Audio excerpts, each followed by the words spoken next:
Hello and welcome to this flip preaching video. My name's Andy. We're going to have a look at the passage for Sunday and unpick it a bit before we get there. So this week we're looking at Luke. We haven't looked at Luke for a while, but because Luke has one of the great kind of Easter resurrection stories, we're going to switch back into Luke from our normal pattern of looking through Matthew this year. So it's Luke 24, 13 to 35. I recommend you get the sheet because I've laid it out in a particular way, which I'll explain in a minute. And there's a space at the top for you to highlight 3 different themes which we'll be thinking about today. So we're going to think about the themes in this story of grumpiness, travel, and revelation. Grumpiness, travel, and revelation. That's what you need to find in the Bible. So it's the story of, it's the same day as the resurrection, just towards the evening. And we get these 2 people who are travelling away from Jerusalem to the place they were staying in a village called Emmaus. And lo and behold, Jesus appears to them on the way, but they don't recognise him. They invite him into their home for tea. Jesus breaks some bread. They do recognise him. Jesus vanishes. And then these 2 people go back to Jerusalem to tell the disciples. So it's a very strange story, but it's very, very carefully put together. So the way I've laid out the sheet is I've indented different bits of it. So different bits are kind of moved in. So it makes like a kind of pyramid structure. This is something which the Bible writers do again and again and again. It was a very common thing back then to do this. We don't do it in English these days, so we've kind of lost our sensitivity to this, but this is very clear. It's called a chiasm. So this is called a chiastic structure. And what happens is each step of the pyramid, or each step of the staircase, which goes up and then down again, is kind of parallel. So to start with, the first chunk is all about them walking away from Jerusalem. The last chunk is about them walking back to Jerusalem. Okay, second step. The first bit, their eyes were closed, kept from recognising. The last bit, their eyes were opened. Okay, moving in one. There's talk about walking along, chatting with Jesus, and both of those. Next one, it talks about the things. So it talks about the story. On the first one, they give their version of it. And on the second, afterwards, Jesus gives his version of accounts. Then they talk about the women astounding them, and then they say the women said something that they didn't quite believe it. So it's about the women witnessing the resurrection of the tomb. Then there's the thing about the tomb itself, and before and after. But then we get this bit right in the middle. They always have an odd number of steps, so there's one thing which has no parallel, and that's the bit which is the focus. That's the bit which the story's wanting us to see.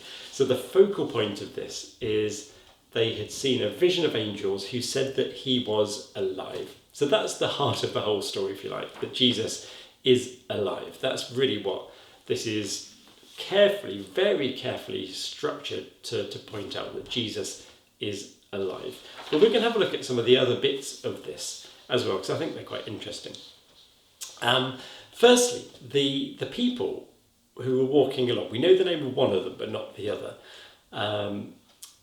The people were in a bit of a grump, actually. We sometimes lose this when it gets translated into English, and we often romanticise this story as these 2 people having a lovely talk together and Jesus coming alongside and walking with them, and that kind of is there. But actually, they're in a real mood. They're in a real grump.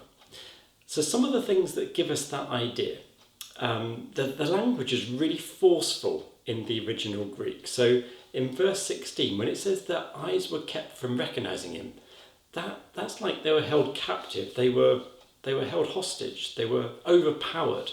The eyes were overpowered. In verse 17, the word we've got in this English translation is, what are you discussing? But actually the original is more like, what are you throwing around? They were having an argument. It said they stood still looking sad. They were looking forlorn, angry. They were kind of at their wits' end. The first thing they say to Jesus is really snarky. They don't realise it's Jesus, but Jesus comes alongside them. They don't get it. They don't realise who it is. And they answer really sarcastically, are you the only one in Jerusalem that doesn't know what's happened? You know, they kind of snap back. When it gets to verse 22, the bit about the women, there's a sense that they don't believe them. The women at the tomb have seen the most amazing thing. They've seen the empty tomb. They've realised that Jesus is alive. And these two are just going off because they don't quite believe what the women are saying. There's a hint here of a kind of schism, a split in the early church. Day one of the early church. There's a bit of a split between what the women say and what these guys think. Then in verse 25, Jesus speaks back to them, and he's really harsh. Jesus is really blunt with them. He says, you're foolish, you're stupid, you're slow in heart. Why don't you get it? He's really no holds barred. He really lets rip at them. Often the case that when Jesus appears to people in the resurrection stories, he's completely gracious and gentle and forgiving. But here, he does kind of let rip. And I wonder whether they kind of needed the equivalent of a slap round the face to get them back. I wonder if they were so deep in their grump, they needed a bit of straight talking, and they certainly got it. Jesus calls them stupid, slow in heart, unable to see. And it does kind of kick them out of their stupor. And the harshness kind of goes on in verse 28. Jesus kind of pretends that he's going further, but it says they urged him strongly to stay with them. That's again a very forceful. They almost trapped him down, pinned him down. So there's a lot of grumpiness in this story. There's a lot of high anxiety, a lot of high emotions. Okay, second thing is travel. Travel's really, really important to Luke. Almost all the major things that happen in Luke's gospel happen when people are going from one place to another on the road. At the very end of it, in the last sort of closing bit, we get this this word road twice, and it's a loaded word. The word road means the way, which is what Christianity was called before it was called Christianity. So the fact these people are walking on a road and they get back on a road, that's symbolic of Christianity as a whole. In Luke, it's all about travelling and finding things out gradually, slowly on the way. At the start of it, they're travelling away from Jerusalem. All throughout Luke's gospel, Jesus, when he starts in Jerusalem with his kind of that story about him as a boy going to the temple, but all the way through the gospel, he starts off, in the far north in Galilee, and he gradually gets closer and closer to Jerusalem, gets there for the Easter story. And here, the people are starting to take the message out. And the book of Acts, which is written by the same person and is like part 2, volume 2, is about them travelling away from Jerusalem, taking the message out again. So we've got a bit of a hint here that we've come to the pinnacle in Jerusalem, a bit like the pinnacle in this story, where we find that Jesus is alive there, and then they're starting to go outwards. The third thing is about revelation. I want to talk about how the people see God in this. So that Jesus appears to these two people, and they don't get it. They don't realise who he is. It says their eyes are overpowered. Their eyes are kept from seeing him. Eventually, when they go to dinner, Jesus, somewhat unusually, this mysterious person has been travelling with them, who they've invited into their home. He takes over as the host. He's the one who takes the bread, and it says where are we? He took the bread and he blessed it and broke it. These are the same words, almost exactly, as when he fed them with the 5,000 others earlier in the story of Luke 9:16. Very similar words. So the idea of the bread being broken and blessed and shared. Suddenly it says their eyes were opened. They saw. But then Jesus vanished. It says he became invisible to them. I don't understand what this is. There's perhaps something in this about that when we occasionally we're granted a glimpse of God, but it's always very fleeting. Jesus didn't stay around with them for them to kind of talk to him and pin him down.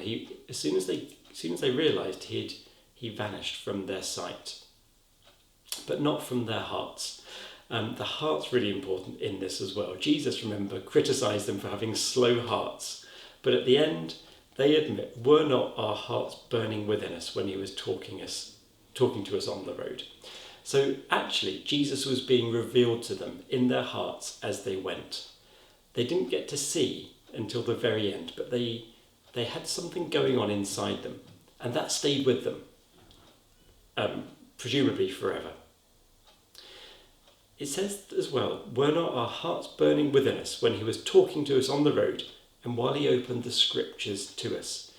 There's a real sense here that the record of God's work through the Bible, through the Old Testament and the New Testament, they're a record of how God has appeared in this world. They're our prime source of revelation. And they had a misunderstanding of it, which Jesus kind of recorrected. But there's a real sense that although Jesus has vanished from sight, from them and from us, we still get the old record. We can still look back to what God has done, knowing that that's the same God today, even though invisible to us. So the thing, to finish with this, the thing that they had got wrong was because, let me find this, it's in verse... Oh, I should have checked this earlier, I can't see it in my own notes. There we are, verse 21. They said that we had hoped, that they said that Jesus, they said that Jesus was doing really good things. He was a prophet, he did mighty things in word and deed. But they said, but, we were hoping he would redeem Israel. They were hoping that he would set the people in Jerusalem free from Roman occupation. They were expecting like a military dramatic, they were expecting something amazing. They were expecting like God to come in a chariot and to kill all the Romans and set them free. But Jesus says in his interpretation, in the parallel part, around about verse 26, he says, no, that's not what the scriptures have said. The scriptures have said all along that the Messiah should suffer. The people, Cleopas and his friend, were expecting a far more miraculous, triumphant God than the one that appeared. And Jesus was saying that this is something that's been happening all along. God had been suffering along with us all throughout history. God is a God who suffers alongside us and sets us free through suffering and death, not a kind of mighty God who slays enemies. That's not the God that is revealed in the Easter story, that's revealed in the person of Jesus and in this story here. Oh, by the way, the women of the tomb were right. He is alive.